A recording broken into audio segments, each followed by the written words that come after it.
AI feels like the future. Self-driving cars, instant answers, even creating art. But beneath the shine, there's a dark side.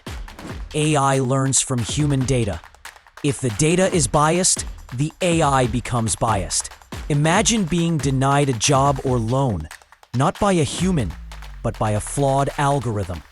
With facial recognition, governments and companies can track you everywhere.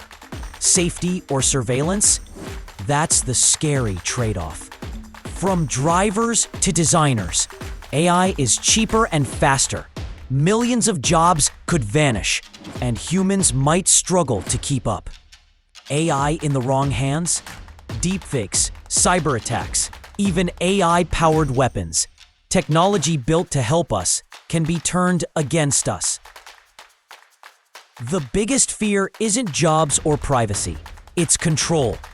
If AI starts making decisions we can't stop, humanity won't be in charge anymore. AI isn't evil, but without limits, it can become dangerous.